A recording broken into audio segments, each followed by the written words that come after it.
This video discusses poor relief and the dramaturgy of work, Chapter 11 in Francis Piven and Richard Flower's book, Regulating the Poor, The Functions of Public Welfare.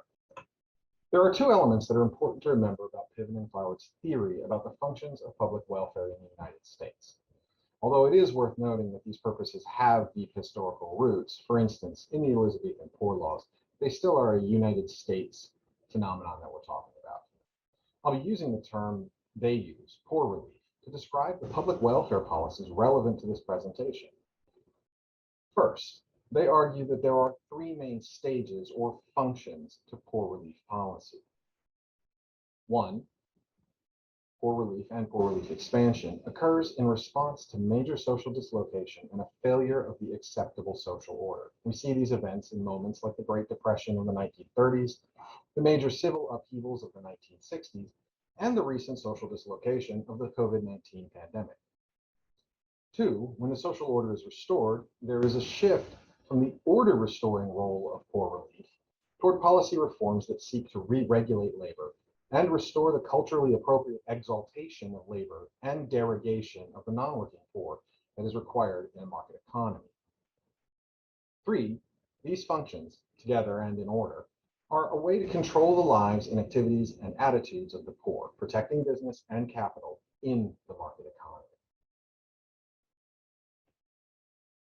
The second important concept for this chapter is the sociological concept of dramaturgy. Dramaturgy, drawn from the theater lexicon, suggests that there is a time, a place, and importantly, a specific audience for interactions.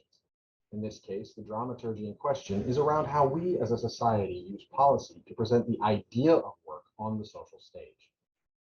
In essence, there is a performance or performative aspect to the social policy shifts around poor relief during and after the social crises that prompt expansion of relief.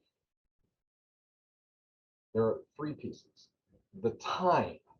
Once the crisis passes, it comes time to reassert the essentialness of work, to exalt it as the ultimate good. The stage. This drama plays out in political campaigns and commentary, the arena of the market, and in the arena of policy development and reform. Finally, the audience. The primary audience is the labor force.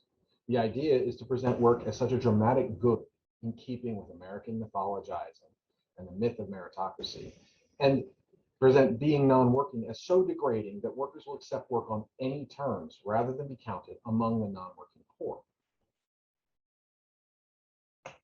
In the late 1960s, the major Great Society reforms substantially expanded the roles of welfare recipients. This was a response to massive civil unrest in the 1960s, urban riots, the civil rights movement, and extensive social dislocation.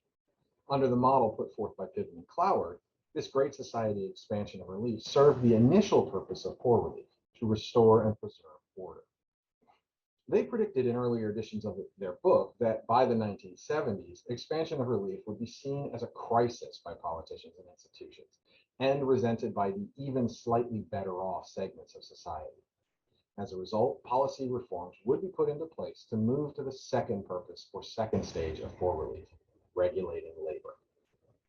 Their prediction was correct. Entering the 1970s, America experienced an economic decline, the roots of which were not entirely understood. However, the effects were definite. Wages stagnated and then fell, resulting in a loss of real income. Growth also fell from a 2.8 growth rate in the economy pre-1970 to only 1.2% afterwards. There was also the problem of wage insulation. Traditionally, the idea of becoming one of the unworking poor, degraded and humiliated, was a powerful dramaturgical tool for business to compel labor to accept work on any wage term business desired. At this time, though, it wasn't working. Relief subsidies were competitive enough that poor relief did not represent a fate worse than anything, and did not set those on poor relief up as the enemy of labor or as a threat to the working poor. Instead, poor relief at the time acted as a baffle or an insulating layer to the consternation of many market economists, labor leaders, and politicians. As a result, business struggled to obtain labor, struggled to offer labor jobs that were rationally better than public poor relief options, and essentially lost their position of extreme power over labor. In response to the economic crises of the 1970s and to the increased power of labor due to the presence of expansive relief, businesses engaged in what was essentially a war on labor, which took many forms. It included plant closures and capital flight, which, as Piven and Cloward phrase it, strike fear in the hearts of workers. It included massive speculation and buyouts of companies, which ultimately resulted in mergers and acquisition scandals and the collapse of entire industries. There were efforts at major deregulation, rolling back environmental, workplace safety, and other protections, which did reduce businesses' costs at the expense of the workforce. Politically, tax cuts came into place. Reagan-era tax cuts eliminated nearly $2 trillion from the Treasury's revenue stream. These lost dollars were redistributed downward into increased Social Security and Medicare taxes instead. Union-busting firms, this time law firms and not the Pinkertons, reappeared. Businesses likewise thumbed their noses at the National Labor Relations Board. This resulted in unions becoming more often the losers in negotiations and an ongoing decline in unionized workers as a percentage of the workforce, dropping from 29% in 1970 to 12% in 1990, and still falling today. They redefined workers and cut jobs. Businesses cut massive amounts of positions and turned to contingent, temporary, part-time, or subcontractor labor instead. This meant lower wages, low or no benefits, no pension costs, and so forth. Furthermore, the jobs were clustered in low-wage industries and therefore having a disparate impact on women and minorities. Finally, wage and benefit cuts. A drop in real wage has been ongoing, falling nearly 15% from 1972 to 1995. Interestingly, there has been a slight increase in real wage over the 40-year period starting in 1979, but it isn't evenly distributed, especially by race or gender.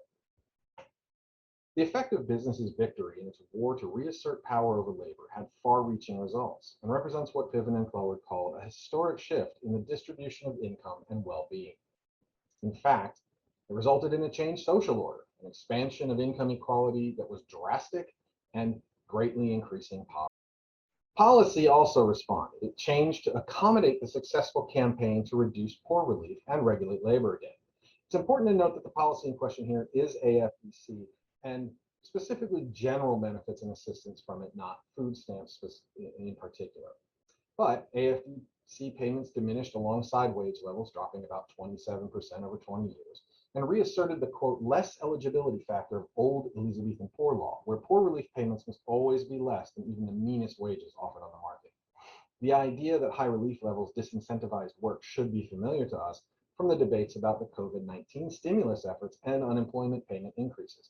Opponents have said, for example, that nobody wants to work because they can make more on unemployment, without considering, perhaps, problems of causality.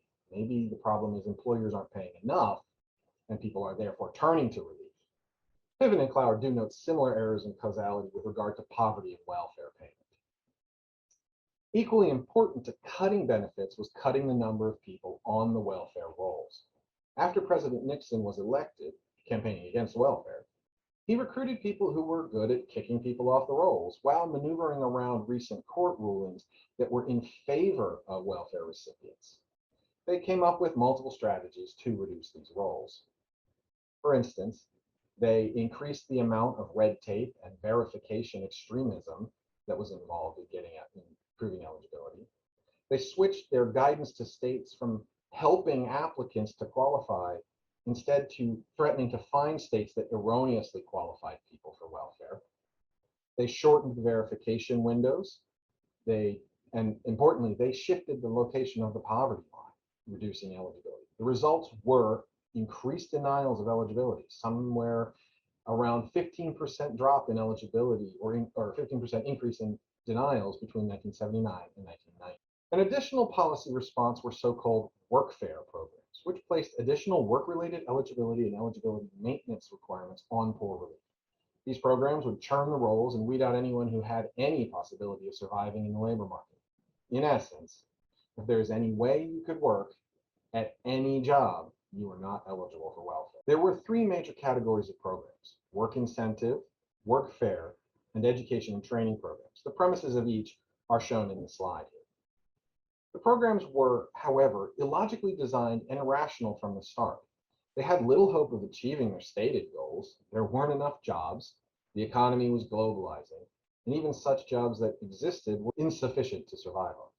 Only a handful of recipients were successful if they even qualified. For example, the Work Incentive Now program succeeded for roughly 2% of the total eligible welfare population.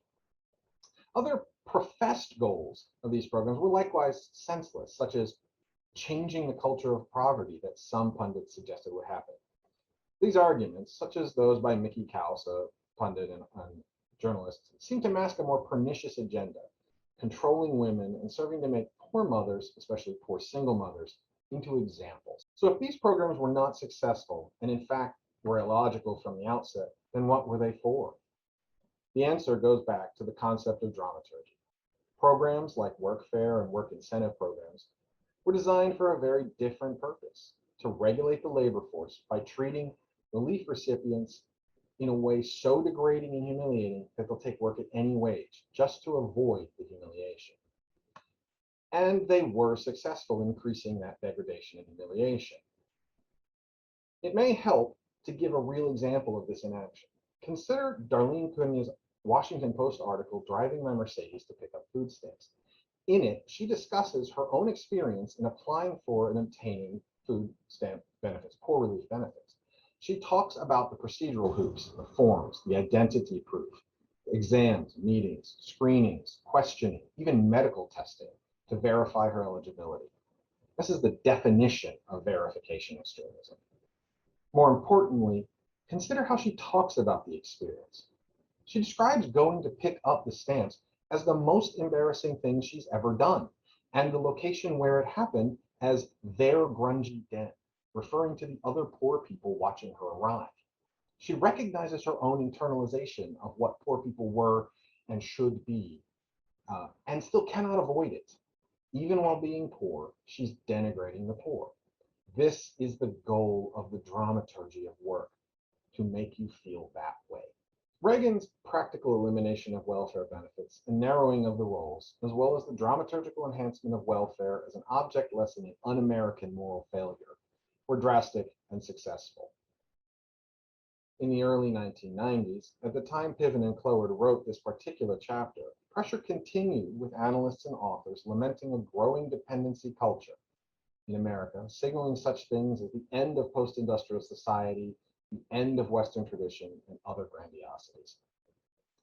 Piven and Cloward's chapter here was written in 1993, so they had no way to look ahead to see what has happened with welfare programs since. However, it appears that the pressure to reform policy, reduce the welfare rolls, and cut benefits in the service of all of Piven and Cloward's functions of poor relief has continued, with steady declines in temporary assistance to needy families, the program that replaced AFDC, over the past 3 decades.